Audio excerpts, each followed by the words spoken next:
What up, people? Happy Saturday. Welcome to the Finance Rebel Show. I'm Kamari Ellis, and you are now tuned into Wealthy Conversation segment. This is a segment we do every Saturday where we like to have a conversation about wealth and how wealth can impact you and how we can be more proactive as going about getting our wealth, maintaining our wealth, and then transferring our wealth to future generations. So today's main topic is how do we prepare? How do we tax plan for the upcoming Joe Biden presidency? And for that, I brought in a little backup, Miss Courtney Richardson, the Ivy investor, who is an ESQ and an LLM.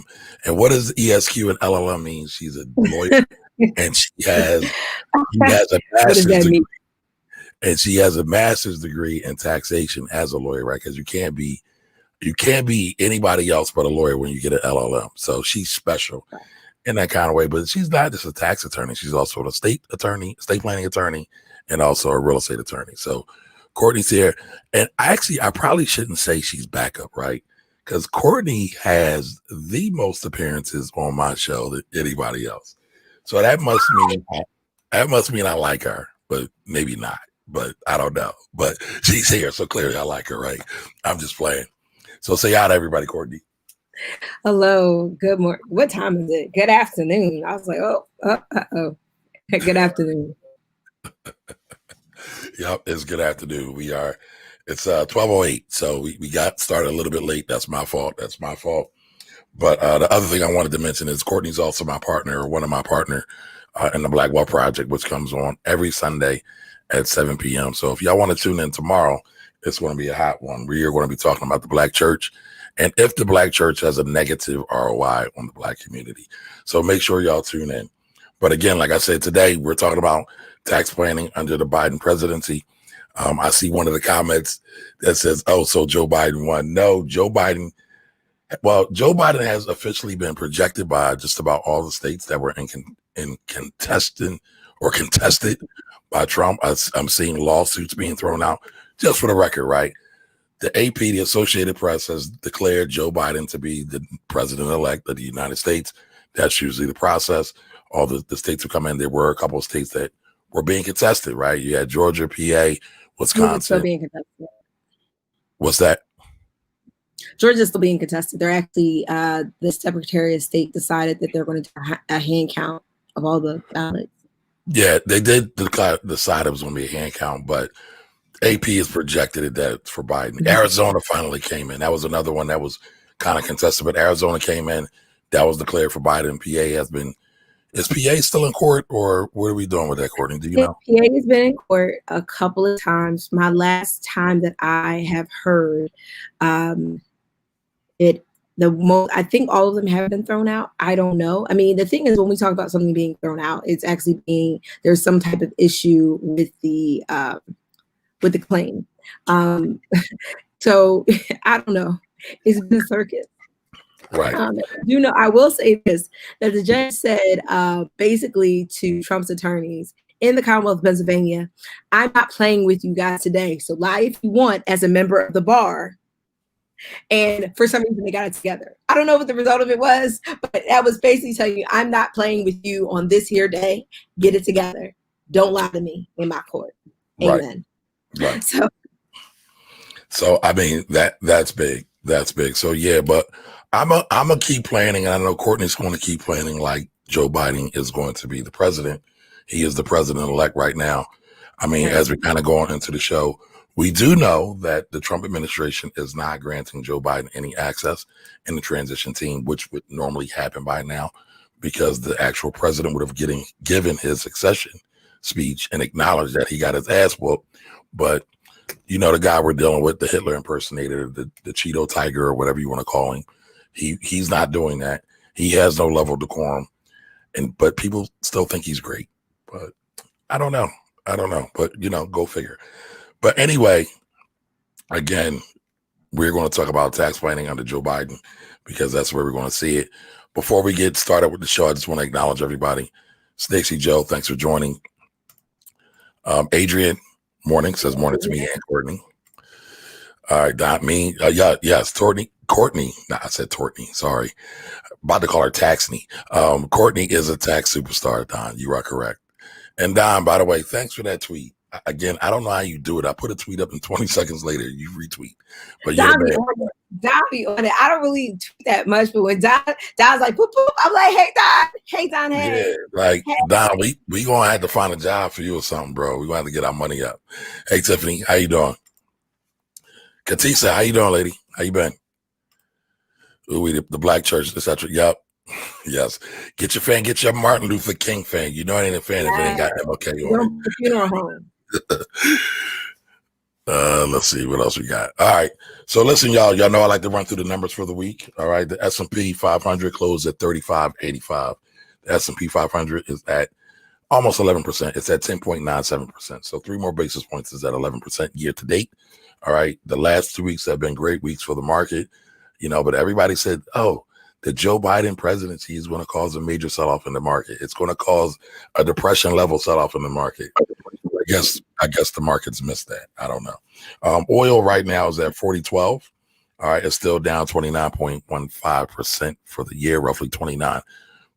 And again, I don't really think oil is going to eke up or stretch up any further because economic activity hasn't really increased, especially as we're seeing COVID numbers spike, as we're seeing proposed shutdowns coming down the freight again or coming down the alleyway again. I think oil prices may fall some more, but it'll be interesting to go forward. Gold right now is 1888, right? So gold is up 26% year to date. Now, I don't know how many of y'all check out my YouTube channel or check out my my podcast, but I talked about something this week, right? The Pfizer vaccine news, right? The stock market got a boost off of that because Pfizer announced that they have a potential vaccine with the super duper air quotes that has a 90% efficiency rate. And so it caused stocks like an AMC to jump like 50%. And I just looked at AMC real quick, and AMC is in the trash. It jumped like 50%. Cinemark jumped like 50%, but they also did not perform as well as they were expected to. I just saw a quick note that AMC's profit or earnings rather were a negative $5.70. So for each year, they lost $5.70. The company had revenue of roughly $20 million for the quarter, but they were expecting to have revenue of $225 million for the quarter. So that's more than a 50% disappointment. And listen, nobody's going to the movies. So I am not surprised that their revenue numbers are off, their profit numbers are off because they have no business activity. What confounds me, what confuses me, what perplexes me is that I see stock prices jump for AMC by over 50%. By the way, y'all know I don't rock with penny stocks. Penny stocks are the spawns of the devil. We don't rock with penny stocks over here. Any stock below $5 or less is a penny stock. We don't like them because they can be easily manipulated. Not because stock prices below $5 are just inherently evil. No, but they can easily become manipulated. And so anything that becomes easily manipulated isn't necessarily a good risk for you to embark on when it comes to your wealth journey. You need more stable things that can move steadily and that can't be easily manipulated or go for the fake outs that are going on out here.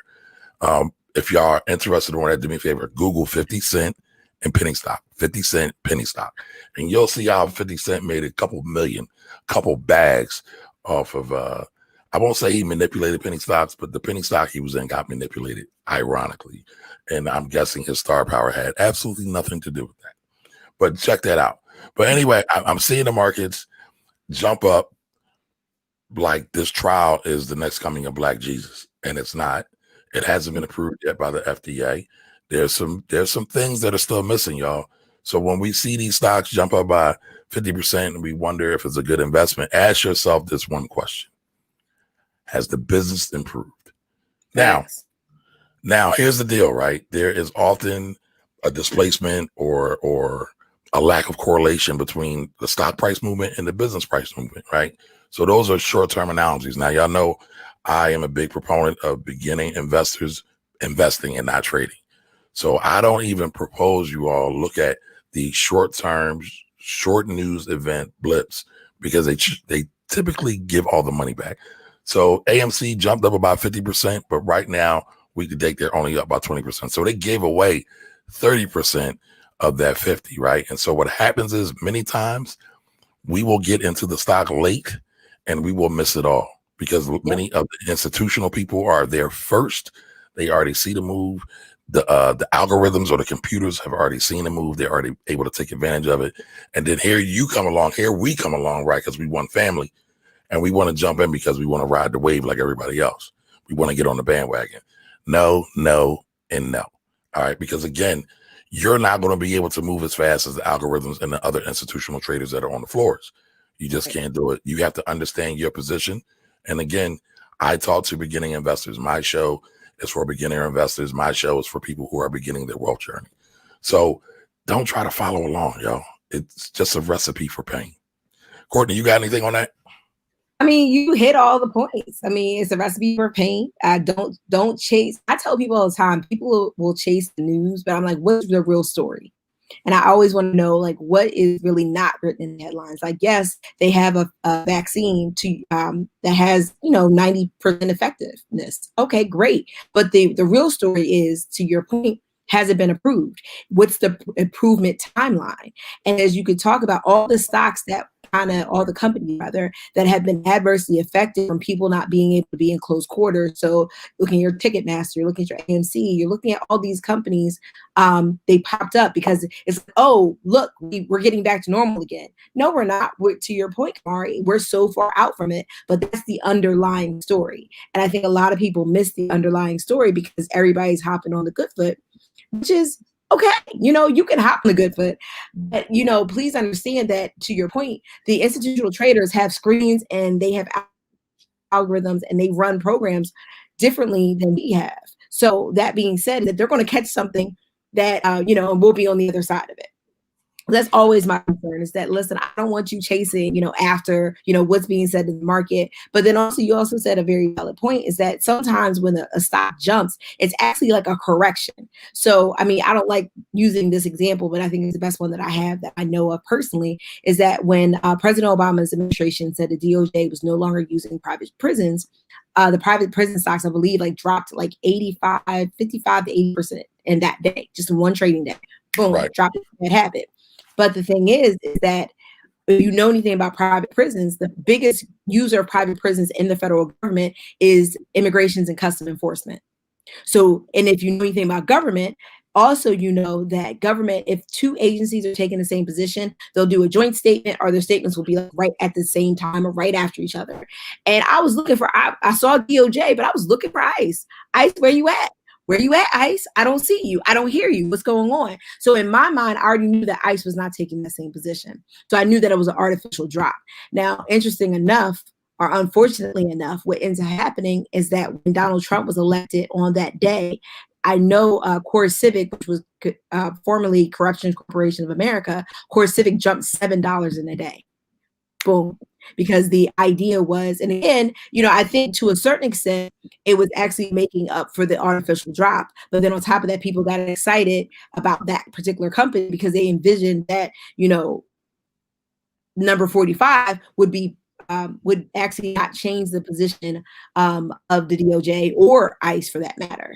So, I mean, he has not. He's actually made ICE a lot worse, based on their work at the border or lack thereof with the border of Mexico. Well, I want to actually, Courtney, I thought that was actually a very good analogy. I do want to add on to that a little bit, right?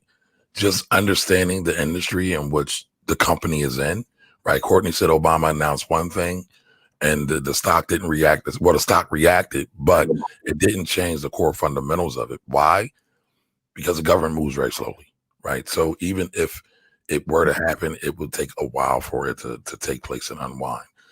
But I thought that was actually a really good analogy, Courtney. I kind of forgot about that one. I don't like talking about prison stocks. If anybody's been rocking with me for a minute, I think prison stocks are also the spawns of the devil as well. Very enticing, very sexy. People have argued me down and said, well, I want to get this money. But, if anybody's listened to my podcast, I do have a Finance Rebel creed. And one of the major tenets in the creed is that we can do no harm knowingly. We can't knowingly do no harm. So when you look at I'm trying to say the names of the companies, but when you look at these companies and the shenanigans that they allow to go on, and it's been proven that they allow to go on, everything from murder to rape to, again, all other kind of things. I can't knowingly put my money behind that. And I know there's more nuance to that and it don't even really matter, but it's the principle of the thing. One of the things I really feel is that we can be about our wealth, we can be about our money, but we must always be about our principles. And that must always come first.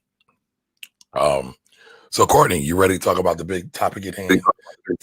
Tax planning under Joe Biden administration. Yeah, I'm like 58 hot. Now, again, I was like, oh, you did what? You took what? You're changing what? Why are you doing that, Joe? Joe, what you doing, baby? Oh no, what is you doing? That's the way I felt reading this tax analysis of his plan. And I was just like, yeah, I don't know if anybody's ever seen it. She's like this. That's the way I feel about this tax plan. And I get it. You know, the Tax Cut and Jobs Act was a disaster. It actually had a negative impact on the government and the way it runs, because it actually cut a lot of the revenue from the government. So now we're in a place where we're playing catch up. And we all know when we play catch up, just even in our general household or our general finances, that you have to do more than you did before. So now when I looked at this tax, I was like, oh gosh, why you do that, Joe? I mean, and again, like I worked for the DNC, so it's not like I'm against it, but it's just like some of the tenets that I've known and even that I use in my estate practice are going to be severely changed, which means we will have to change the way we plan. And honest to goodness, and I was just talking about this with one of my colleagues, is that we haven't chatted to change the way we plan estates in a very long time. So actually in the last, I would say maybe the last 20 years, they kind of like, there's a setup that they did, that everybody did. And then, a couple of tax changes, and they kept coming. So you had the Bush plan of 2001, then you had another Bush plan, and you also had the Obama, like some of the stuff that was going on. Republicans typically touch the taxes. Like if you look at, historically, actually even in 86, Reagan had one of the biggest tax overhauls, was actually the biggest tax overhaul. I think the Tax Cut and Jobs Act actually rivals the 86 change, but I mean, I'm not 100% sure. I think they may be like right on par, or the Tax Cut and Jobs Act may be a little bit more than that. We definitely haven't felt the full extent of the Tax Cut and Jobs Act. We're still kind of like in baby step phases, and there's a lot of things that are going to roll off that are going to hurt a lot of Americans. So fixing the tax plan is necessary. Do I think this is the way to fix it? There's a couple of things I'm like, oh, that's good. And there's a couple that I'm like, I don't really like that. So we'll talk about it.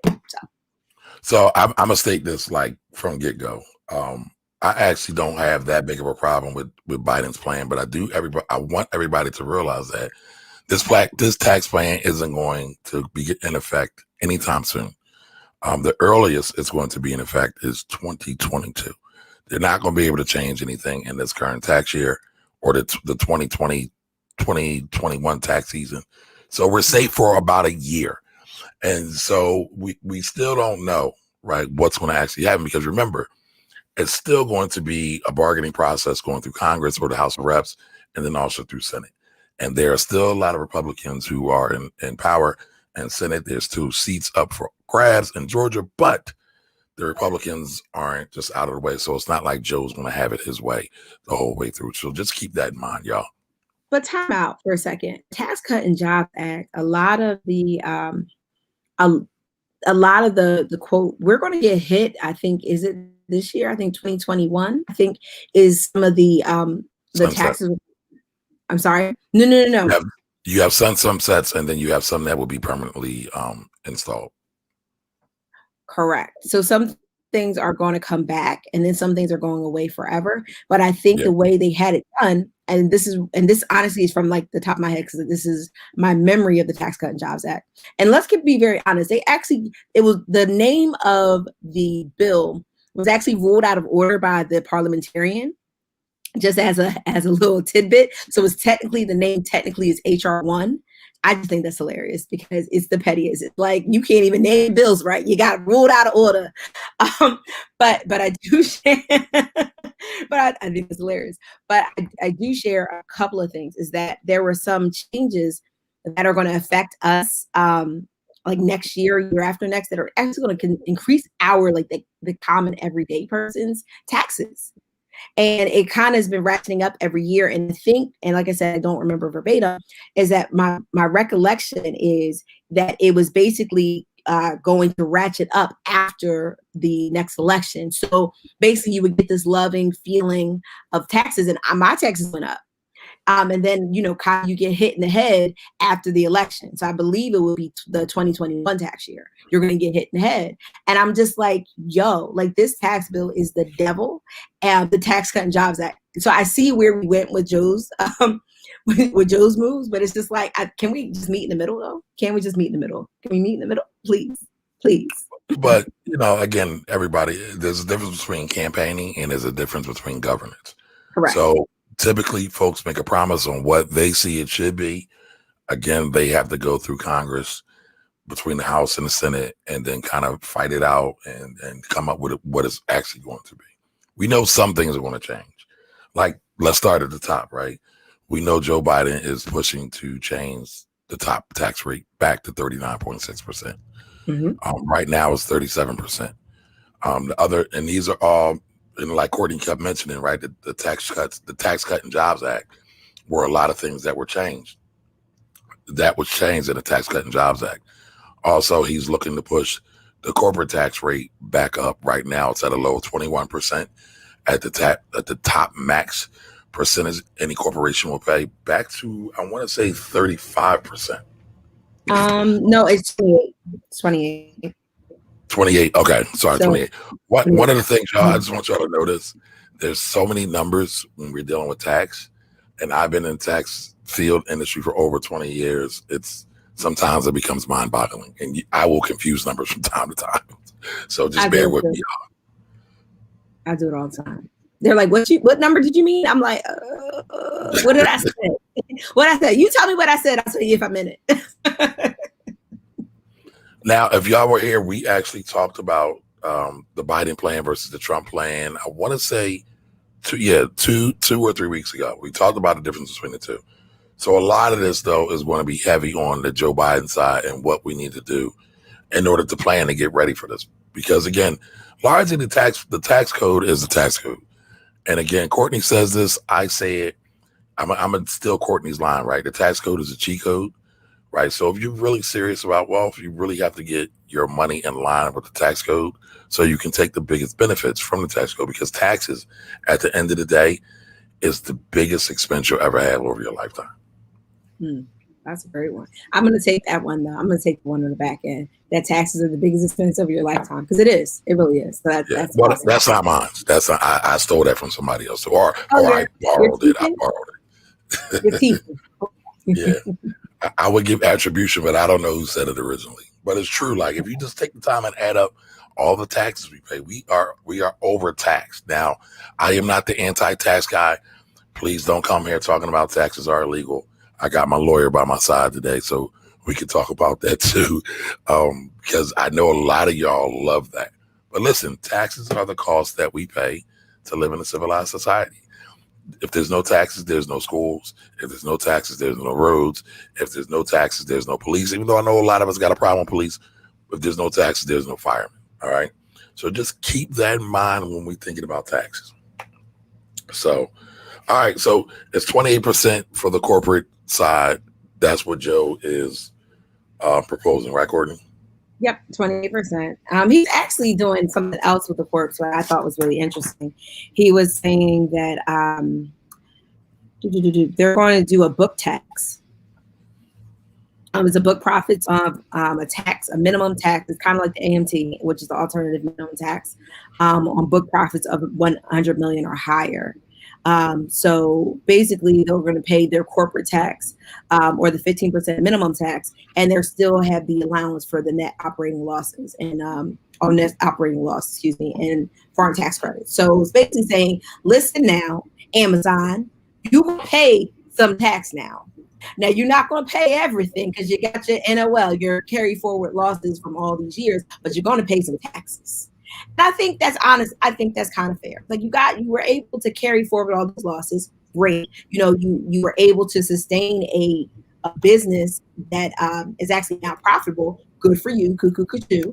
But so basically you're able to move forward and not pay taxes in all these tax years. And we know that if taxes are the biggest expense for a person, it's the same for a corporation. So again, you're allowing kind of them to like live, off the fat of the land in another sense. So yeah, he's saying, yeah, you're going to pay some taxes on that profit, So I think that's fair. I mean, I think that the Amazon thing was over politicized, but I don't want to go too deep in that today because that could lead us to the weeds and we won't get through our whole presentation. Okay. All right, but I also see there's a 10% offshoring penalty surplus, right? You said on the profits from any production by a U.S. company overseas for sale on American soil. So basically, any U.S. company is going to get taxed 10% for a penalty. I mean, that's kind of major because the majority of economic activity actually takes place outside of the United States. I know a lot of us don't realize that, but I just wonder if that's the best way to go about it. I am for a flat tax and getting rid of all the loopholes, but I know that's never going to happen. I know I'm dreaming because there's too much K Street money or lobbyist money in the mix, and that will probably, if it ever were to happen, will probably be at least 200 years after my death. So I'm gonna just let that one go. All right. So what else you think is a big change, Courtney? Oh, let me tell you how Courtney is hot as fish grease over this tax plan. So Really? they're eliminating he intends to eliminate stepped up basis. Yes, I saw that. Right. So hold on, let me tee this up. This is Courtney's wheelhouse as an estate planning attorney, and I get why she's upset with that. I didn't like this one either, but please go through that one, Courtney. I can't breathe. It's too much. It's just, why would you do this? Why are you doing this? I'm so upset. So here's the thing. Stepped up basis for the common person is a way to create generational wealth. Here's an example. Okay. All right. I use an example because I know the numbers, and other times, like as Karmari says, we deal with numbers so much we will jack up the numbers. So there.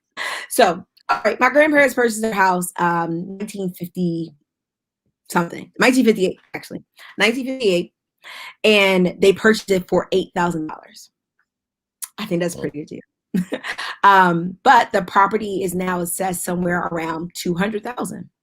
So you have a gain of $192,000. Okay. Now, my grandfather passed away in the 90s. So my grandmother is still here kicking, literally. She's still here. And I'm actually surprised that she has not found her way into the camera as of yet. But either way.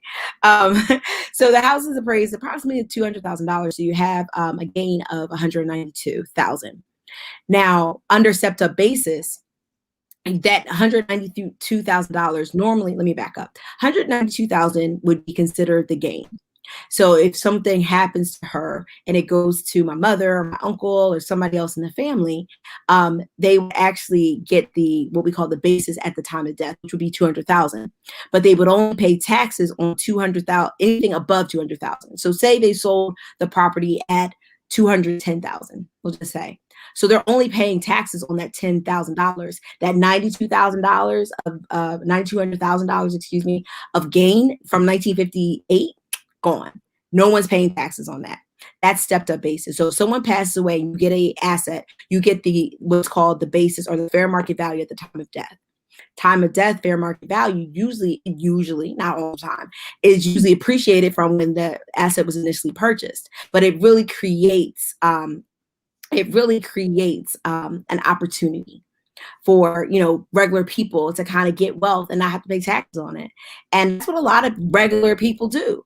But if you take that away, you take away the average, you take away the average person's ability to really create and sustain generational wealth. That also means that I have to completely change the way I do tax planning. So for my average person, I would say, hey, listen, don't do this. Don't do that at all. We're going to do something else. We'll just kind of wait for this property to go. We'll do maybe a life estate with the remainder in. I'm not getting into the details of that, but we may do something different just to make sure that we are, we're kind of, we're on the same page. So I say that to say, now I'm gonna have to change if this actually goes through, which I don't think it will. I think this one's gonna put everybody up. I don't think it will, but that means I would completely have to change the way we tax plan, we estate plan. And that's actually going to add more cost. Not only do you lose this benefit, but it's going to add more cost to the estate planning, because now we still have to mitigate the increase in taxes. So we have to do something. So again, it's just one of those things. So, I mean, I agree with you, Courtney. I don't think it'll go through. If it does go through, I think there'll be a major hurdle. Like the first $1 million will be exempt from any step up in basis reduction, or however they're going to word it. However, if it does go through, we'll see life insurance sales go through the roof, because the life insurance companies are some of the best marketing and sales teams ever known to man. And in this case, I think it probably will be justified if done properly. That people will get more life insurance so they can pay for the tax that will be incurred with the step up in basis. So I think that will be very, very interesting. By the way, y'all know I love life insurance. Y'all know I think life insurance is probably the best financial tool ever created. Life insurance is actually used pretty heavily in estate planning to mitigate some of the cost of the taxes, whether it be estate taxes or inheritance taxes that typically come about when somebody passes away. I do want to put an aside here, because I know a lot of people don't think about this. When you have a loved one that passes, remember they still need to file their final tax return. So if someone passes and it's 2020, they still need to file their final tax return for 2020 for whatever monies they made in order to really properly handle their estate. So just put that in the back of your mind. I'm not wishing death on anybody, but listen, it's 2020 and people have been dropping like flies. And it's been sad. It's been sad all the way. But that's just one of the things that we had to deal with. And I know a lot of people don't realize that. But Courtney, so I mean, that one got your goat on. That one got you on a bit of a tizzy. Well, there was something else that I was like, that's going to change the way I estate plan. But was it? Oh, long-term capital gains. Why are you touching long-term capital gains? So basically, they're saying that they're proposing that instead of what we consider to be the how do I say, it's the more favorable capital gains rate. So the highest that capital gains can be, long-term capital gains, that means you're holding the capital asset for longer than a year. The highest can be is 20%. Right. And most people pay about 15. So it's the rates are 15, 0, what is it? 0, I want to say 0, 10, and 15, and 20. 15 and then 20. Yeah. So like the high net worth people pay 20, which is significantly less than what they normally pay. And so what they're trying to say is they're going to give your capital gains the same tax rate as your ordinary income. So that means, like, what's the benefit of me investing? Why am I doing that? I'll just work. I mean, or whatever. Like, there's no benefit of me getting investment. And I think that honestly chills. I think that chills the economy significantly, because you're not, you want to incentivize people to do things that you think are helpful. An investment in companies, investing across the board, real estate, infrastructure, whatever, is a good thing for everybody. It's like for the collective good. So you want to incentivize that. So taking away the favorable capital gains tax, I think hurts the economy overall in terms of growth. So I'm like, why are we doing that though? Like, I think some of this isn't. I see what you're trying to do, but I don't think we should be doing that. So I want to put this up real quick, Courtney. This is the document from Bloomberg where I compared the tax plan versus the Biden plan, and it talks here about the capital gains tax, which, like you said, top rate is 20%. The brackets are 0, 12, and 15, and super 20 if you are like doing it, if you're doing it to death. So this is what Biden is proposing. Tax at the top ordinary tax rate of 39.6%. Again, he is proposing that we move that top rate back up to 39.6% for taxpayers with over 1 million in income. So it's for people with over 1 million in income. All right. This would also reform opportunity zones by incentivizing opportunity zones to partner with nonprofit or community-oriented organizations and jointly produce a community benefit plan for each investment, right? Because everybody is talking greatly about these zones or opportunity zones, but they're really, if you're being honest, right, they're really a way for the rich to really steal from the poor and not vice versa. This is not a Robin Hood type scenario. All right. And then directing the opportunity zone benefits to be reviewed by the Department of Treasury, and also introducing a transparency by requiring recipients of the opportunity zones to tax break to provide detailed reporting on what they actually did. So again, I know everybody, especially, I'm gonna be nice today, y'all, but especially some of these Black Republicans running around saying that the opportunity zones are so great for the hood, for the ghetto. But in actuality, they really aren't, because the opportunity zone tax credit gives you a way to stash capital gains for 10 years tax free. And again, that's great, but a lot of people in these communities don't have the money. Now, sure, we can pull funds, we can do things to get involved, and I'm always for that. But I'm also for, like, let's keep it real and let's really talk about who this is really for. So I don't know, Courtney. So that's everybody that's over $1 million. They're looking to eliminate the capital gain. So what do you think about that? So, but here's the thing. I mean, I noticed a lot of the people that I actually do work with and talk to about estate planning, their assets usually get to around $1 million. Like, you put a couple of properties in there, boom, we're done. Then they have a stock portfolio. We're already there. So I think I'm sorry. I said, don't forget life insurance. Right. And then, well, life insurance typically isn't counted in the estate plan. So they'll count it, but they don't count it. Like, it's a life insurance is a funky one. But just generally, it's like you can get there quickly. Life insurance is not counted as like a capital asset though. So no, it's not. No. But even still, like, Pennsylvania has inheritance tax. I know you're like, Courtney gets on this inheritance tax thing, but inheritance tax. Earlier, right? I mentioned it. I do. I get on my inheritance tax. I'm like, listen, y'all paying tax on $1. They don't care if you have $3. The Pennsylvania inheritance tax, they're going to get their 4.5% if you're a lineal, and if you're anything, the cousin or the next door neighbor, you're going to pay 15%. So I think it's wait a minute. You brought it up, so we gotta go there. What in the world is a lineal? A lineal is kind of someone in your line. So it's like your parent, your grandparent, your child, your grandchild, like somebody in a direct line. And then so you have, I believe it's like 4 steps, I think. So you have your spouses who pay 0%. Then you have your children or lineal. So you have grandchild, child, parent, whatever. They'll pay 4.5%. Then your next group of people are siblings and they pay 12%. And then the next group of people is like the cousin and the next door neighbor, and everybody else pays 15%.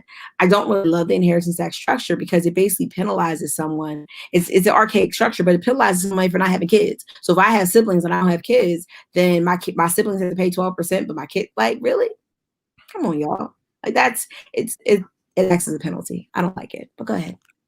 And since you brought it up, right, because I know we talk about this often, many people believe that just because you're husband and wife, everything goes to the wife free and clear, but there's some stipulations to that.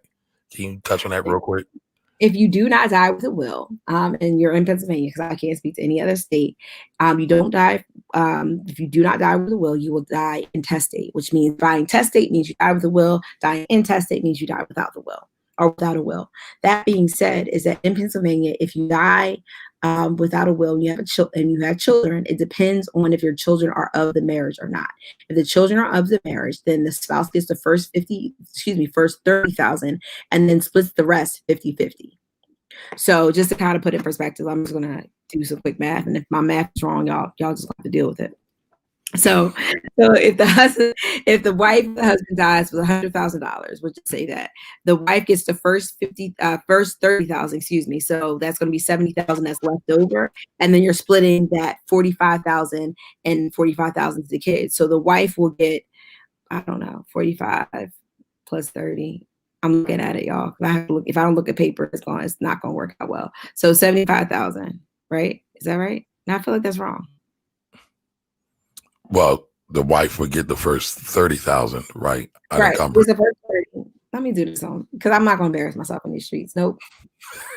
Nope. What I'm not going to do is that today. Because I'm looking at the number and I'm like, that just doesn't calculate the way I need it to. So I'm going to do it. So 100,000, 30,000. She gets 70. Okay, we got that. And then divide that by, oh, it's 35. Okay, haha. So that's what happened. I was like, what's going on? So it's 35. So the wife will get the wife gets the 30,000, and then she gets another additional 30,000. So she will end up with 65,000, and the kids end up with 35,000. So that's what happens. I'm like, okay. I was looking at these numbers like something is wrong, but the wife gets 65 and the kids get 35, but everybody assumes that the wife gets the 400,000. So if you give the wife the 400,000 under the laws of necessity, you've actually violated the law, and you're supposed to basically give this 35,000 somewhere to the kids. So Corey's like, I see you struggling, Courtney. I was like, I don't know what's wrong with me today, and I'm looking at the paper like something's wrong. But no, Corey's right. So the wife gets 65, and the kids get 35, and that gives you your 400,000. But the problem is that a lot of people don't know that. So. But that was for a couple who had children together. There's a lot of broken families in our community. So what happens in that scenario? The wife gets 50,000 and the kids get 50,000. So then they have to split it 50-50. So there is no just the full 100,000 goes to the wife in either one of those scenarios, especially when there's no will, correct? Correct. Nope. You can do that in a will, and that's fine. Right. But a lot of us die without a will. So again, that's and a lot of now. I mean, we're just speaking to my Black people. We die without wills, but a lot of people die without wills. But that doesn't, like, just because somebody else is doing it doesn't mean you need to do it too.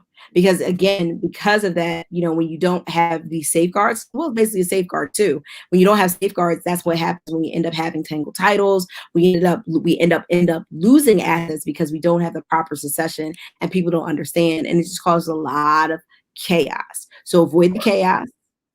Get a will. Gotcha. Mm-hmm.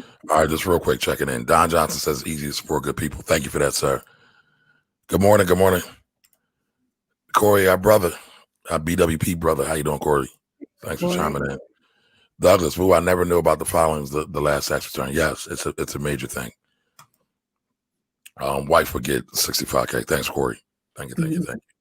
Yeah, I mean, listen, these shows that we do, especially the ones that I'm involved with in planning and producing, we're always trying to bring something good to the community, our community, the Black community, because we see so many of the shenanigans going, because we have been overwhelmed with just a lot of times bad information, y'all. And when hearsay goes on, Johnny heard it, then Marissa heard it, then Tyrone heard it, it changes. And so that's what happens a lot. So a big part of the reason why I do this, why Courtney does it, why Corey does it, why Jimmy and Tracy and Malik do this, is because we want to kind of right that as much as possible, because there's a lot of money being lost, right? And that money being lost means there's opportunity being lost for our next generation. So we're just trying to get it right, y'all. So do us a favor. Share this out. Make sure you chime into the Black Wealth Project and share that out to tomorrow at 7 p.m. All right. So Courtney doesn't like the cutting of the cap gains rate. And sorry for that little detour, y'all, but I thought it was important. All right. So C. Mitchell said Biden didn't win. Wow. We're not going to do that. Yeah, we're not going to do that. We ain't got that much time. I'm going to just say this. The AP announced them. All the other states are throwing out Trump's BS lawsuits. So, I mean, it is what it is. Now, if Trump doesn't want to be a good president and a good citizen and a good patriot for the country, then that's on him. But that's all I have on that. Fake news. Okay, so see, Mitchell, tell me this: are you here for the knowledge that we're giving out, or are you here to debate us? Because I ain't got time to argue with you. So let me know in advance. Yeah, All right, I think it's really important that we just to clarify those points is that what typically happens is that the votes actually aren't certified. I think in some cases, I think Pennsylvania might be 15 days after the election. There's a significant, it's not significant, it's a couple of weeks before the vote is certified. So the next couple of weeks, the votes will be certified by state. The one of the other issues that it comes up is that usually when they start calling the election and based on like the original or the initial numbers coming in before it's certified, a president will concede. I think the last time there was a concession, it was a sitting Trump. president will concede. No. Last time I there was mean concession Bush. was I was gonna say Bush. Bush. It was Bush. No. It was Bush won because remember Bush was sitting. He ran for a second term and he was beat by Bill Clinton. So he had to call Bill Clinton and actually concede the election. And I don't think he conceded until December, but he did concede. And it was known that like Bill Clinton was, the president elect. It wasn't that they were. And I think the other thing about not actually sharing the information to the president elect actually is a national security issue. Yep. And a lot of people are not talking about that. It's like you're being a petulant child, but you've already put us in jeopardy. You've already put us, since April, you've already put the nation in peril. You have the president has the blood of all the people's blood on his hands of all the people who died from coronavirus. Because had he taken it seriously and not made it a partisan issue, we would not be here. We're almost subject to another shutdown because he did not take it seriously. He himself is a super spreader. And like, I just don't even understand. But here we are in another situation is that because you don't know how to lead and govern, we're here again. And you potentially get us messed up even after you're out of office. Like, you just got to go. Just go. And I mean, it's not even about being politics. And see, Mitchell, you wrong is I don't know what. And I'm just going to leave it at that. Sometimes you can't even talk about the trolls. But I want for general knowledge exactly the way it's supposed to work and the way it's supposed to happen. Right. And I mean, again, here's the thing. Leadership isn't about you. Leadership is about everybody else that you're being a steward. Like one of my favorite words, y'all, is stewardship. And when you're a real parent, you're a steward, you're married, you're looking at your wife and you're trying to figure out how to put them in the best position. Same thing for the president/president-elect. That's what you're supposed to be doing. Nobody is perfect, right? But that should be your intent. And that wasn't his intent. But listen, C. Mitchell, yeah, he's praised by many. And there's many people in the places that he's praised by where people don't even have a high school education. So they can't even understand and discern a lot of the information. And that is no judgment, right? That's just a statement of fact. There is no coincidence that many in the blue states, and I actually hate saying blue or red, but that's how everybody talks about it, that there is a major educational shortfall in there. And they vote against their interests all the time. Okay, so you just want to troll. That's cool. I ain't got time. And so I'll see you later. But listen, I really do believe in a free and fair exchange, right? Because one of the things that I'm talking about the Black community, y'all know I really only care about the Black community for the most part. But we have to have free exchanges because a lot of times we get caught into these I don't want to say fake news, these tunnels of misinformation. And they just kind of recycle and they get remixed and they change and they change and they change. And at the end of the day, we become hurt for that. But then there's people that just have no freaking clue about what's going on and they can only think about themselves and their people.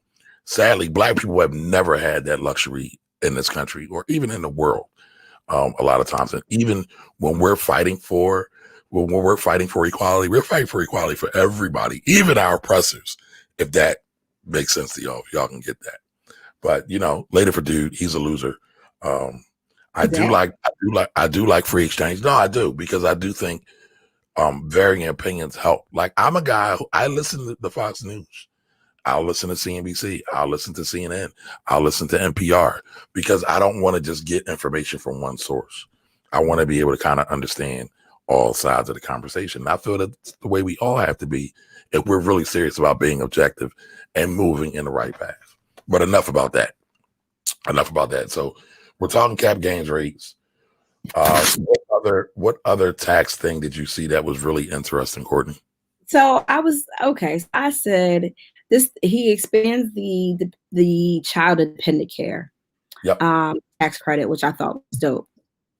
I really thought that the way the child care and dependent tax credit really wasn't helpful. It was kind of like a drop in the bucket considering the cost of raising a child in the United States and all the things that go into it. So I thought it was really good. So it goes from a maximum of 3,000 to 8,000 for qualified expenses, and I don't know what all of those are, but 16 for multiple dependents because there's a max out also that can get really low if you have multiple children.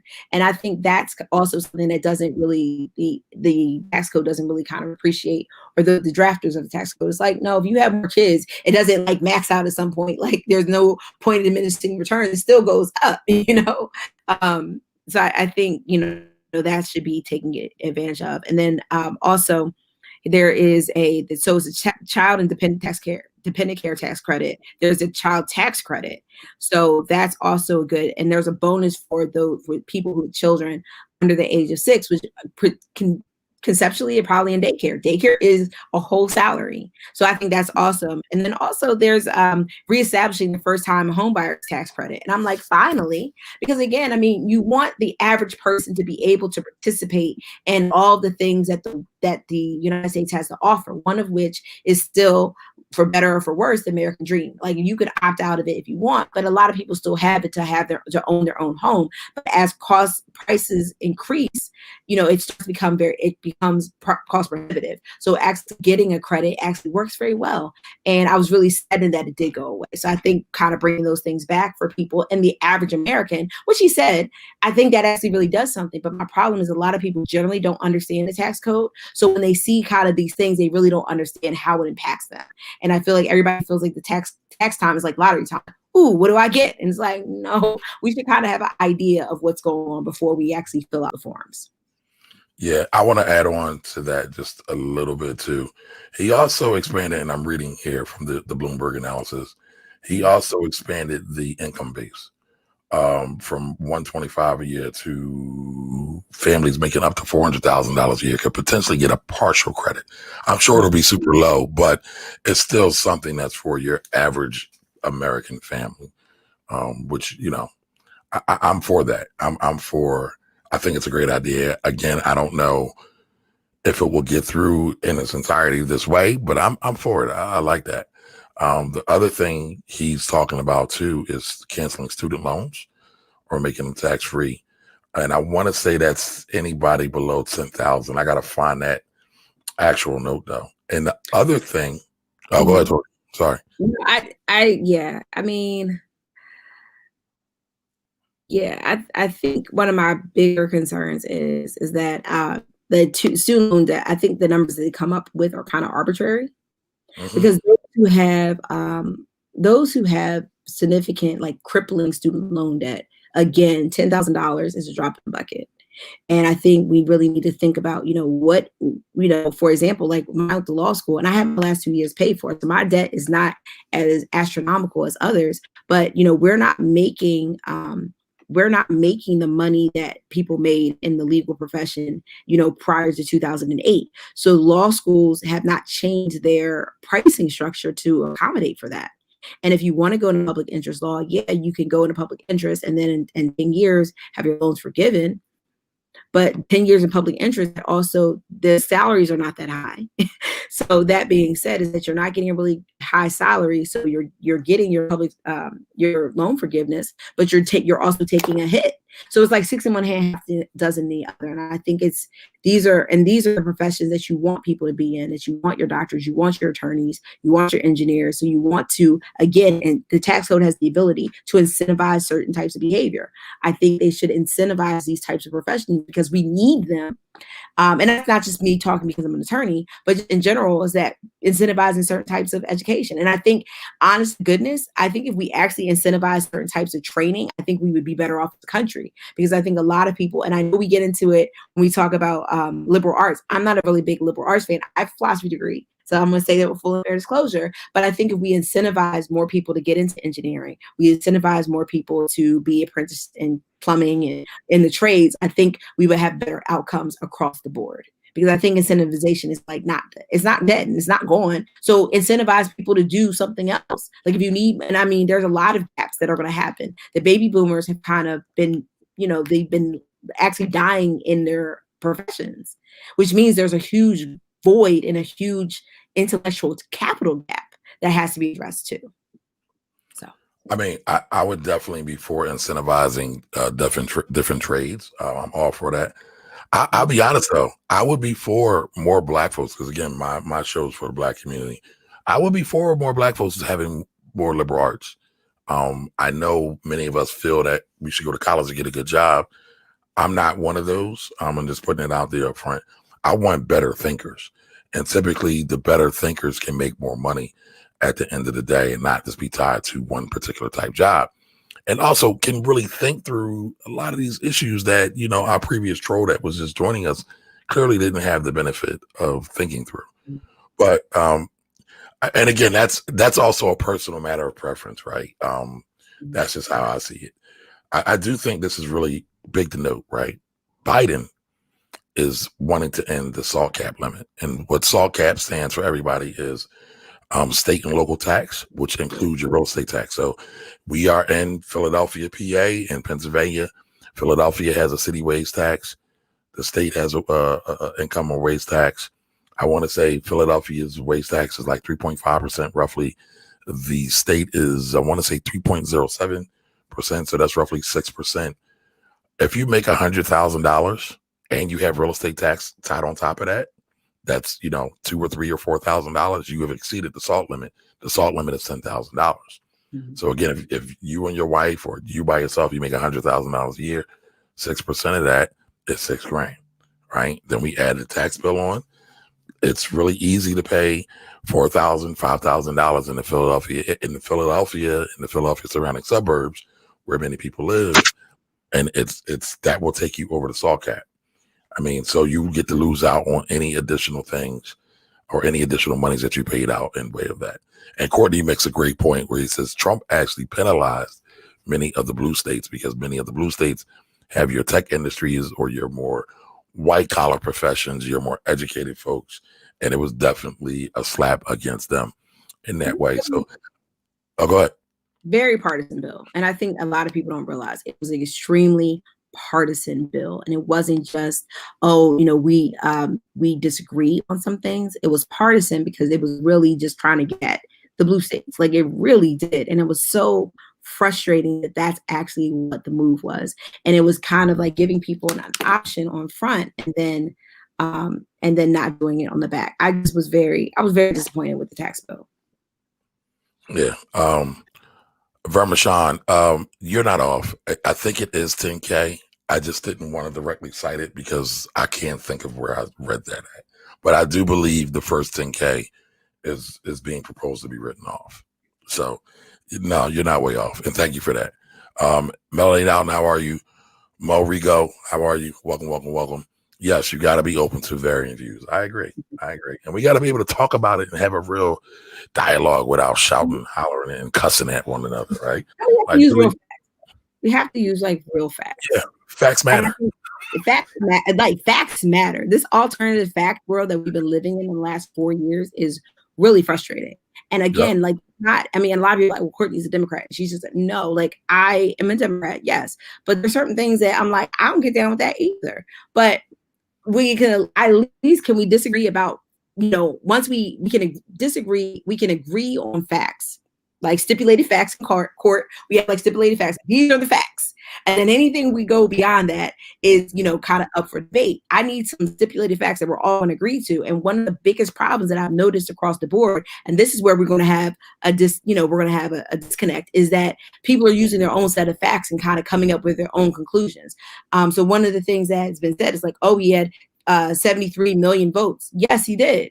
But Joe Biden had more than 73 million votes. But we also have another system on top of that, the Electoral College, which is actually more important than a popular vote. Now, can we argue that should be changed? Absolutely. But that's not today's conversation. But just understanding that, yes, someone may have so many X votes.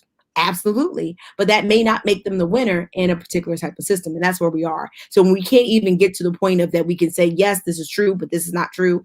Like, we can't even have a productive conversation. So I think when you're opening to varying views, yes, but not when you're opening to varying facts. So I want to piggyback off that, right? Because my man, Mr. Troll himself, came in and said 73 million views. All right.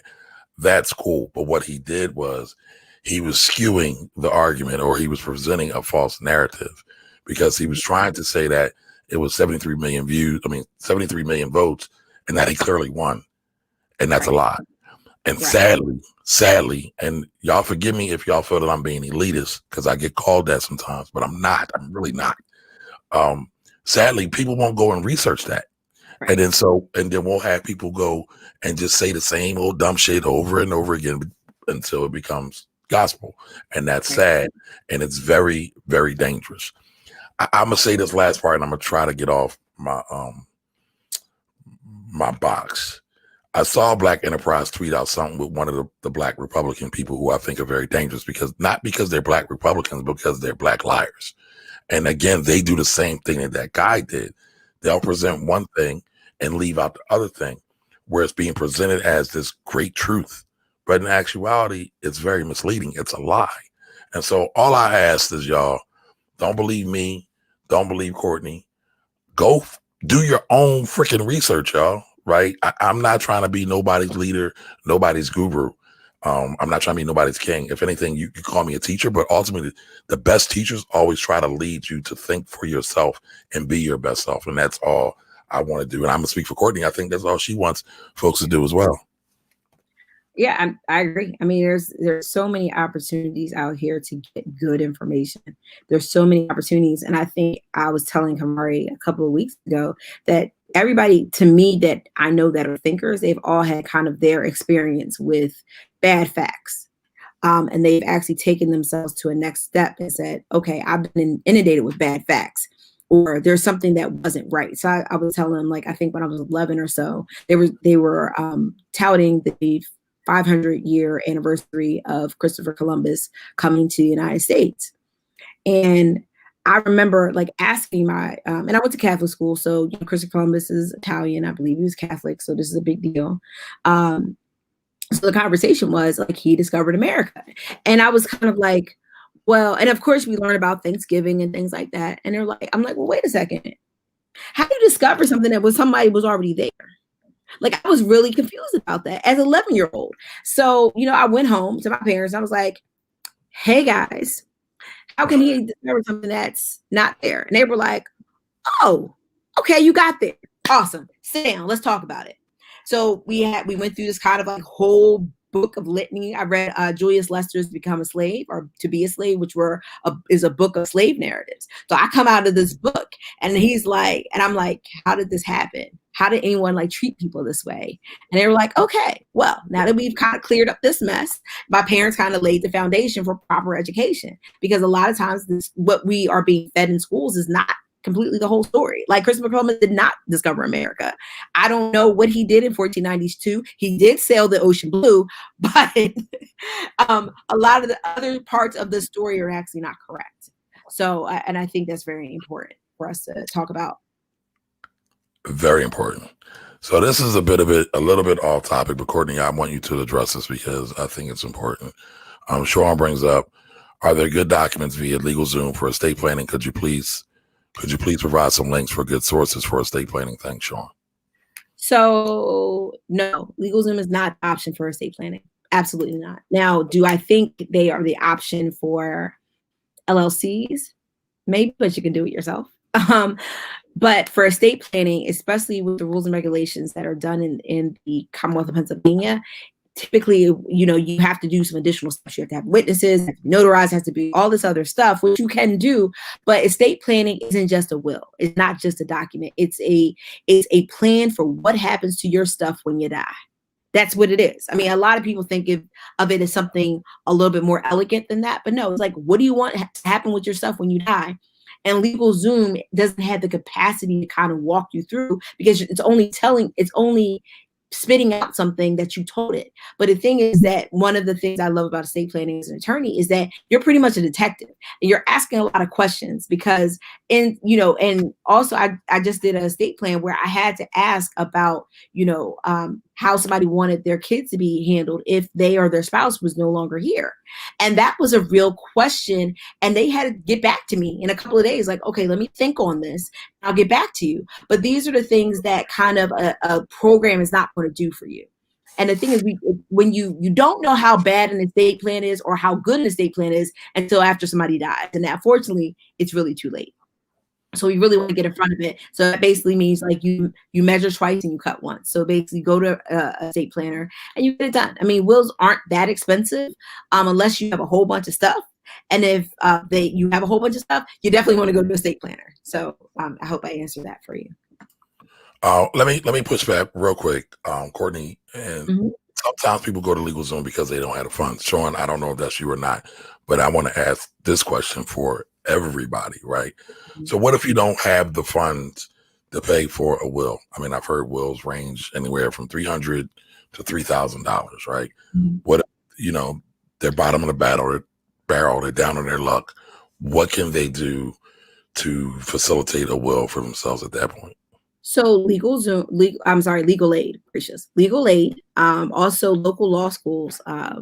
I don't know what they're doing right now, but local law schools also have clinics and they can actually do a will for you too. So there are some low cost legal services that are available if you do some research. So it's not the end of the world if you don't have the funds to actually get a will done. But I also, so yeah, that's something that a lot of people need to kind of just figure out. Like, okay, I can go find it to get it done at no cost or low cost, or I may need to kind of just work out some funds for it to set aside, because it doesn't seem that important, but it's important when it needs to be. But you're no longer here to know how important it is. So. All right. We're not gonna make this the estate planning show, y'all, but I want to do this one too, Courtney. I learned that a will becomes public. Didn't know that you're supposed to make a will and have that will defer to the trust. True? Question mark. It depends. It really depends on what you have going on. That is called a pour over will. This is not legal advice. I'm not your attorney, and I had to get that clarified. But that's called a pour over will. That basically you have a will set up that pours into a trust that may or may not be necessary for your estate. Everybody is different. Estates, just like finances, are because estates are just like, what are you going to do with your finances and your stuff after you die? So it's like a finger. It's like a thumbprint. So everybody is different. All the circumstances are different. That's why I tell people, don't lie to your attorney. Don't lie to your accountant. Don't lie to me, because it makes like my life more difficult and actually makes you not get the best result. So that being said, is that actually to your point about pouring over or a pour over will going into a trust, Michael Jackson actually had that. So Michael Jackson's will is public. You can actually look at Michael Jackson's will. I think there's a couple places where you can find it, but you can like Google Michael Jackson's will and find it. And it's about 3 pages. It tells the world who his children's guardians are supposed to be, which was his mother. And it also says that anything he's ever had in life, ever in this world, everything that he ever will have, will go to his trust, which was, I believe, established in 2001. He died in 2008, I think, he died in 2009. No, he died in 2009, but his trust was created in 2001. So that's kind of what it all references back to. But again, that's Michael Jackson. He lives in California. All the rules are different. Every single state is different. So a lot of people are like, well, yeah, my friend in Missouri did X. You may or may not be able to do the same thing in Pennsylvania. So that's why you have to talk to a professional. So yeah. So Harry, I see there's another one out there. Listen, I think, all right, Courtney, I'm gonna ask you to do this, but Courtney, let's do an estate planning basics. We already plan to do that anyway. We already plan to do that anyway. We're doing it. Yeah, we plan to do that anyway. You want to take that one, or you want me to take that one, Courtney? Yeah, I got it. So, okay. So your estate plan is all of your stuff. All of your stuff includes everything, which includes your retirement accounts. It also includes your bank accounts. It includes your property. It includes your personal assets, all of that. Some of it is what we consider probate, which means it goes through the will. And then we have other things that are non-probate. One of the non-probate things or non-probate assets is a retirement plan, your 401k. So if you have beneficiaries listed on your 401k, that most certainly goes outside of the estate plan. If the beneficiary is listed or the beneficiaries have died, then it will go into your estate, and it will be determined by either the will or they'll be determined by the rules of intestacy. Basically, if you don't have a will, like where does your stuff go if you don't have a will directing it? So I hope that answers your question. So in short, the 401k or any beneficiary, which includes life insurance, any beneficiary plan will not go through the estate, so it will not be subject to the will. It has its own documentation. So. And the LLC, not LLC, life insurance will follow that same model too, y'all. Anything with a beneficiary is a contract. It's going to follow the rules of the contract outside of your will or probate, unless it's left to the estate. So, technically that is a tax planning question. So, I mean, you're within the rules today, Sean. Within the lines. Yeah, it's kind of in the lines. Then now, thank you for attending. Thank you for joining and participating. Listen, we do these, y'all. Seriously, we do these to, again, get the right information out there. So please share us. We're not asking for a dime from you. This is all out of the goodwill of our heart. We could be doing a lot of other things, and I know we have other things we got to do. Courtney, this one I thought was really, really interesting. With the 401k plan, the automatic 401k plan for workers without access to a pension or 401k plan. Did you see that? What did you think about it? Yeah, I thought it would be like you get a credit, and the business owners will get credits for doing it. And then you can get, if you don't necessarily work at a job that has a 401k or a pension, you can go to, I'm assuming it'll be a broker dealer, and establish your own 401k as well. I think that's great. I mean, I think anytime that you give more opportunities to save for your retirement, the better. Anytime that you take a opportunity to put yourself first, always a great opportunity. But I also saw that, it's even encouraging small businesses to it's offering tax credits for small businesses to adopt a workplace retirement plan. So it's two things. Like if they're still unable to do so, you have this thing over here. But hey, business owner, we want you to do this, and we're going to offer you a tax credit to do so. So it's going to work well, because I think, honest to goodness, and they're also getting at Social Security too. Did you see that? I want to hit off that too, because it's kind of all on the retirement side, or kind of so there's a wage cap. If you make anything over $137,700, that's not going to be subject to the Social Security tax. The old age survivors, whatever the acronym is on your paycheck, that's not going to be subject to it. FICA. It's FICA. You're talking about FICA tax. FICA? I don't know. But I say that to say that there's a cap.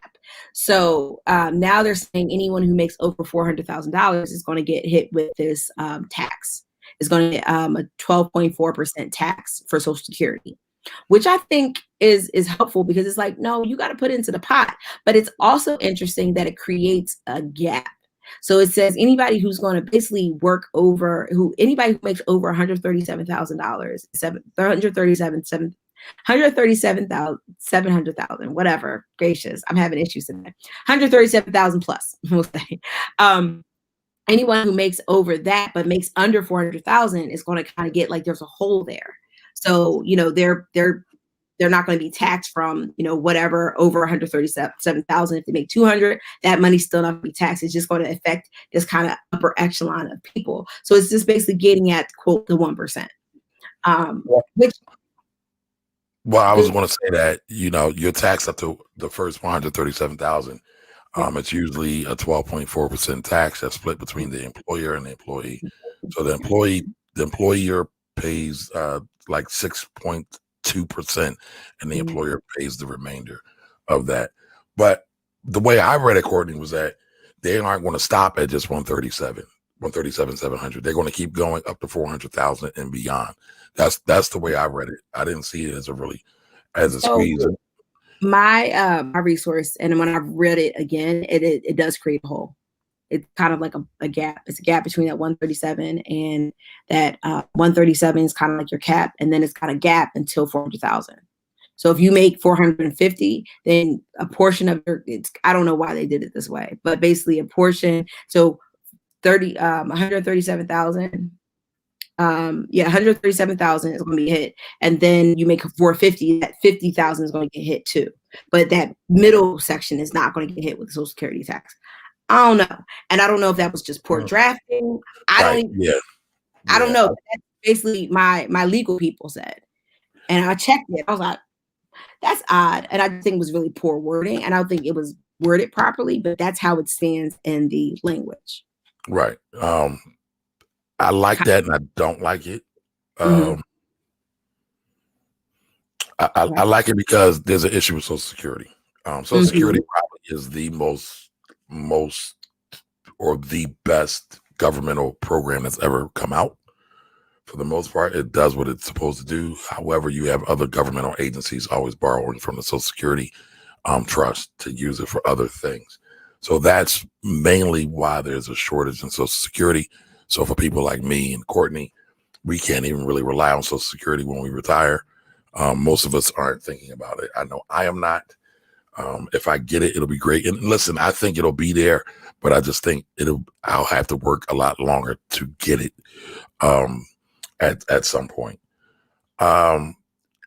This only makes sense to me, though, to tax the upper end of the income stream if they are actually going to get a higher benefit as well. Because the top payout for Social Security, I forget what it is off the top, but there's like a top max out, no matter how much was paid in. If you're within that range, but does that range now increase? And so that just makes it more convoluted for Social Security planning. But it's a target. It's a target. So I'm okay with it. I mean, I don't like it for the reasons I stated, but I get it. I get it. This is the Social Security net that Joe Biden is trying to put in place, because very much Social Security didn't come up until after the Great Depression, around World War II, somewhere around that. Because that was exactly a different function of the Great Depression. Right. But again, it was something to help the poor, because again, during the Great Depression, it was bad, y'all. It was really, really bad. Right. So, all right. What else you got, Courtney? I know time is limited. Let me see. Gracious. I wish I want to spend a little bit more time. So the new markets tax credit. So it's an incentive for investment in low income, but I couldn't this is not something I do on a regular basis. I was like, is that the current tax credit that they're using, or is this the old tax credit? And what I read is like the old tax credit from 2000. And I was like, I got so confused, and I was like, this is not my wheelhouse. But I thought it was interesting that it was interesting in the sense that it's increasing, development and investment in low income areas. I think it's good because I think it's needed, but I also am always concerned about if people who are in those areas are going to be pushed out and they won't be able to receive the benefit of the investment in their communities. And as Black people, that is something that is very close to me, because I have seen that happen. And I'm like, no, I mean, if we're going to, build up, let's build up. But they have to be, people who are living there, they have to be a part of it too. You can't just like, oh, well, we've priced you out of the area. You got to go ahead. I don't think that's fair. And, people have been living in an area, and then now all of a sudden it's hot, it's cool. And now that more investment money is coming in, so now more people want to be there. And it's like, let's not do this. So I think it's six one hand, half done the other. But I think if we are conscious about the way we make mandates on the way this is rolled out, I think it can be a very good thing. So I'm going to read the actual current law, and then I'll give you the Biden plan for that, because I got it up right here. Good, thank you. A taxpayer who holds a qualified equity investment on a credit allowance date that occurs during the tax year is allowed to claim a new markets tax credit for the taxable year. Talk about gobbledygook, y'all. The NMTC limitations for 2020 is $5 billion. There are no allocations after 2020. All right. And what Joe Biden proposes is expand the new markets tax credit program to provide $5 billion in support every year, and make the program permanent, and enact a manufacturing community tax credit as well. So it's ending in 2020. So something has to be done. Trump didn't have anything on his side to do anything with it. Joe Biden said, let's make it permanent. I want to take this question from Chili real quick. So Chili says stimulus. Like, what the hell's going on with stimulus? Ain't nothing going on with stimulus. Why? Because the bull, y'all know I try not to say his name. I just said his name though. Dak. But the bull, I'm giving y'all this Philly slang. I told y'all that. Basically is only working to have lawsuits and to replace people in the Pentagon. For whatever reason, I'm not totally sure about the Pentagon's got me side-eyeing, but he's not doing his job at all. He's been playing golf. If y'all remember, he complained about Obama playing golf and Obama spending money, but he's like quadrupled everything that Obama has done. Probably hasn't worked anywhere near the amount of days that Obama has worked, but he complained about Obama. But, you know, the people like the troll want to see him in office because he's such a man of his word and he's so truthful and transparent, even though he likes to pay his prostitutes with campaign money. But again, my bad. I went on a little rant there. Sorry, y'all. There's nothing going on with stimulus, right? Because again, House of Reds had put up a bill. The Senate supposedly has something, even though good old Moscow Mitch McConnell hasn't really brought anything up from committee. But supposedly they have something, but the president isn't willing to look at anything now. And I think he tweeted that, let the next person handle stimulus or something like that. I would have to go back and look at it. Yeah, well, this president has done what he did to Atlantic City. Atlantic City is still trying to get right after it. He basically went down there, took what he could, and just made a whole entire mess of it. And that's what he's done to the country. And Atlantic City is still trying to pull itself out of the mess that he made. We're going to be pulling ourselves out of the mess that he made for years to come. Like, what a mess. Yep. So if I were to summarize everything, y'all, wait a minute, because let me just do this one thing. All right. So the current law for taxes on gains of real property are deferred if the property is exchanged for that of a like kind. Owners of a certain residential real rental property occupied by low-income tenants may claim a tax credit of the percentage of the qualified basis of the property over 10 years, right? So it's kind of like an abatement, but they're giving some credit for that. However, there's a little caveat where it says exchanges of like kind. They're talking about 1031 tax-free exchanges in a roundabout way. Again, these are just proposals. I don't think it's going to go, but I'm going to read to you what the Biden plan is, right? So it's qualified business income deduction for real estate investors, would take aim at like-kind exchanges and prevent investors from using real estate losses to lower their income tax bills. Now, there's already kind of a provision in there like that if you are an earner who makes over $100,000, but he's looking to broaden it. Create new refundable advanceable tax credits of up to $15,000 to assist first-time home buyers, what Courtney brought up earlier. Credit paid upon the purchase, not when filing the taxes. Tax credits to renovate distressed properties in distressed communities called neighborhood home credits as part of a general business credit. All right, enact renter's tax credit. So I think some of those things are cool. I don't think the real estate lobby is too strong. I don't think 1031 and all the other like-kind tax-free exchanges are going to go away. That's just my take on it. Courtney, you have anything on that or what I just said? They killed the like-kind exchange for anything other than real estate in the Tax Cut and Jobs Act. So, and to your point about the real estate lobby being so powerful, they were like, y'all can do whatever y'all want, but you're not going to touch this.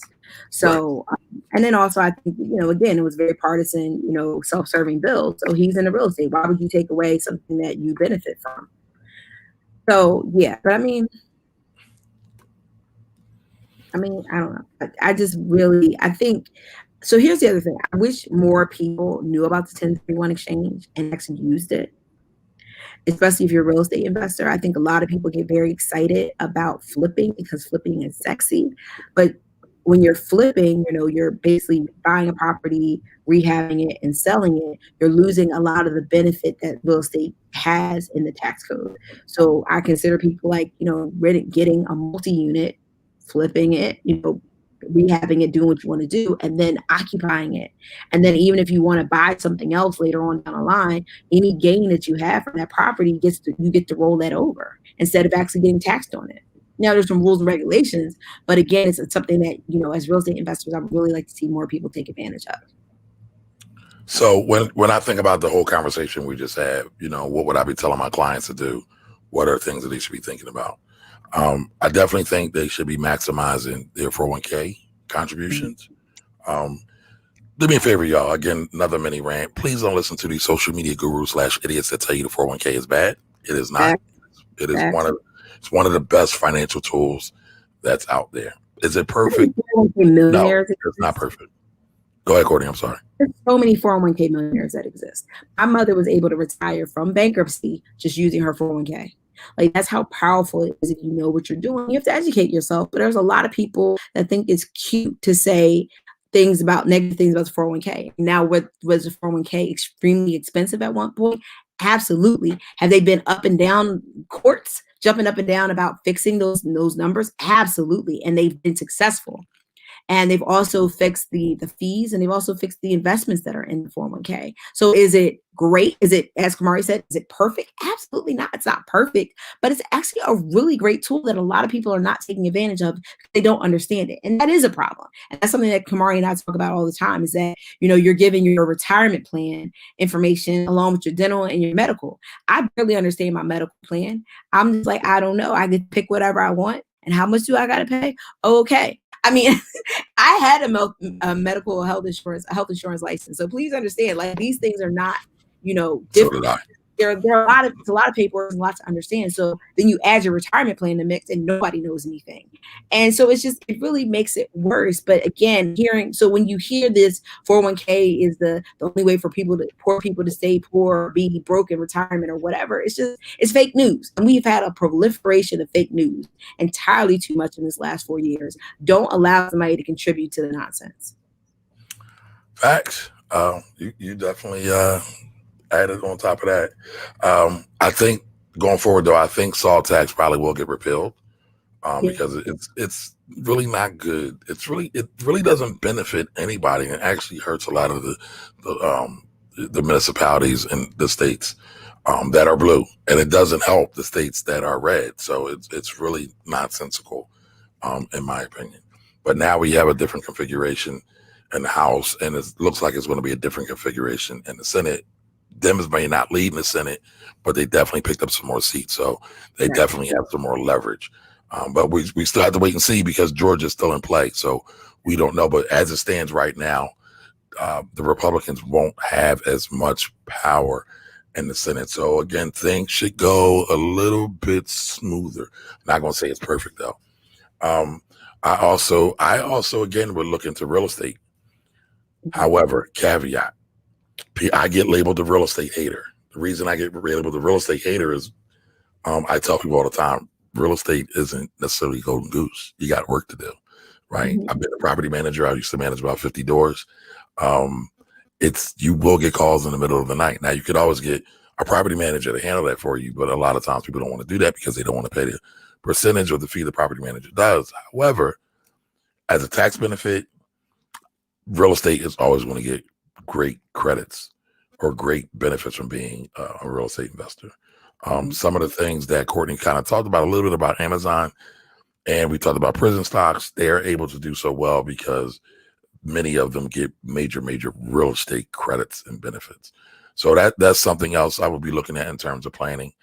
Also, if you're thinking about buying a house, so under this current administration, you don't get as much bang for your buck because they increase some of the standard deductions and things like that.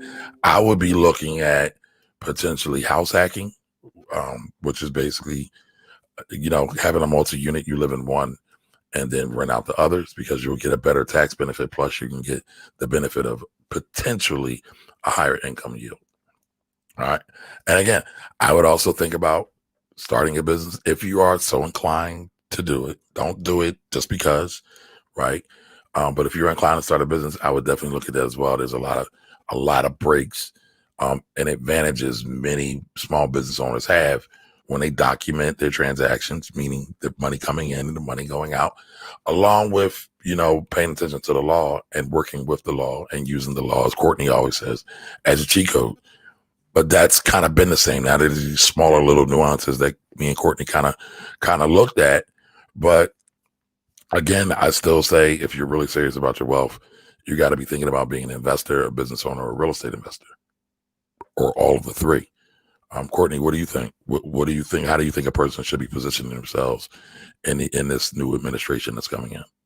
I think it's just understanding exactly, because as you said, this tax code, like these changes are not happening day one. I mean, we don't even know what's happening day one. We don't even know when day one is going to be. Like, we know when inauguration is supposed to be, but we really don't know what's going to be happening on day one. So this is kind of something that I will pay attention to be mindful of. But at this point, there's really nothing to do because we're still in limbo. And, one of the things, and I can say like, oh, I would say that this complete plan had a better chance of being completely enacted if the Democrats had a control of the Senate and the House. Now that we're not looking at control of the Senate, we have to look to see what this is going to be and what this is going to look like. So we'll just have to wait and see. Right. Alden, I see your question. I think it's really promoted because it's still brand new, and a lot of employer retirement plans don't have it in the mix. But I'm going to put something in the link. Courtney wrote a great article on her blog, the Ivy Investor blog, about why a Roth 401k is better than a Roth IRA. So make sure everybody go read that. Make sure y'all share that. And make sure y'all comment on that as well. And let Courtney know what y'all think about her wonderful writing. She's a great writer, y'all. Thank you. I appreciate that. So I think it is important that it's new-ish. It rolled out, and actually Merrill got it. When I was working at Merrill, we got it, I think in 2006 or 7, because the Tax Cut and Jobs, it's the economic blah, blah, blah, whatever that thing was called in 2001, actually passed it, but it was not active. Right. I'm sorry. No, I was saying that was Bush. The first Bush plan, because there was a Bush plan in 01 and I think in 03. So the Bush plan in 01 actually passed it, and it said it wasn't going to be active for 5 years after passage. So I think that was like January 2006, 2007, something like that, somewhere around there. So Merrill actually rolled out with it initially. But to your point is that a lot of people, don't know they have it, and a lot of companies adding another source of money into a 401k plan or a retirement plan actually is costly for the plan administrator. So a lot of them don't want to add the additional cost to their plan. If you're a smaller plan, if you're a large plan, it really doesn't matter to them. But if you're a smaller plan, it may say, this particular system doesn't work because it has to be another separate and segregated source. So I hope that helps. All right, Alton, you got that? You clear on that? That's back in my 401k days. I was a whole administrator in 401k back in the day. Right. Courtney has done a lot. She's got a bevy of world experience, y'all. She's a whole lawyer, and she's a previous financial advisor. So I would have loved it. Listen, I was living a high life before the market crash. There was steak dinners, lots of wine. I told you, did I ever tell you I had a black car drive me from Jersey City to home? I want to know how high that bill was. That bill had to be dumb high. Like, I can't explain to you how crazy high that bill could have been or should have been. I didn't pay it, but I thought it was crazy. I was like, whoa, that's an expensive bill. But I was like, I was asleep. I was asleep the whole time. I went right to sleep in the black car. All right. Well, hey, Rhonda, how you doing? Thanks for joining us today. But as we wrap up, listen, everybody, go follow Courtney at the Ivy Investor. Let everybody know how dope she is. All right. And y'all can do me a favor too. Go and check out the Finance Rebel Show. My ratings and views are a little low. Y'all need y'all to help me out. I need y'all to listen to it. And I need y'all to give me a real review, like type some stuff in and then rate it. Let me know if it's 5-star, 4-star, 3-star, 2-star, 1-star. Hopefully it's 5-star though, right? Because y'all like what I do. And then share it with somebody, right? There's a new episode that just went out today. A lot of times these episodes get repurposed and put on the podcast, but there's also separate and exclusive content that's over there as well. So again, go check it out. But I thank you all for being here tonight or today, this afternoon. Y'all see us at tonight. I must be ready to go to sleep. But I appreciate you all being here. I hope you got something out of it. If you got something out of it, put it in the chat. Tell us what you got out of it. And then make sure, again, share these shows with other folks so they can begin to understand how a lot of these concepts about money are easy. They just need to be broken down to them.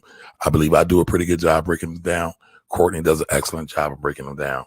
And let's just all move together and help people increase their financial IQ, y'all. All right, so everybody have a great day. I appreciate you being here. See you next time.